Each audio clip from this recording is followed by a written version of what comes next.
पाकिस्तान में पेंशन का इंतहाई संगीन बहरान पैदा हो चुका है। पेंशन की मद में होने वाली अदायगी की रकम में तेजी से इजाफा हो रहा है। सिर्फ खैबर पख्तूनख्वा में पिछले 8 साल में पेंशन की अदायगी की रकम 11 अरब रुपए से बढ़कर 60 अरब रुपए हो चुकी है।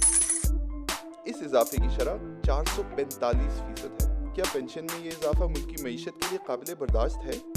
पेंशन का बहरान पाकिस्तान की मईशी बहरान में इजाफे का सबब बन रहा है। सिर्फ पिछले 3 साल में खैबर पख्तूनख्वा के तरक्याती बजट में 1/3 की कमी आई है, जो 112 अरब रुपए से कम होकर 76 अरब रुपए हो चुका है। बजट में इस कमी की शरह 32% है। क्या तरक्याती बजट में ये कमी मुल्क की तरक्की के लिए मुनासिब है? जुलाई 2019 में खैबर पख्तूनख्वा हुकूमत ने रिटायरमेंट की कम से कम उम्र 45 साल से बढ़ाकर 55 साल कर दी।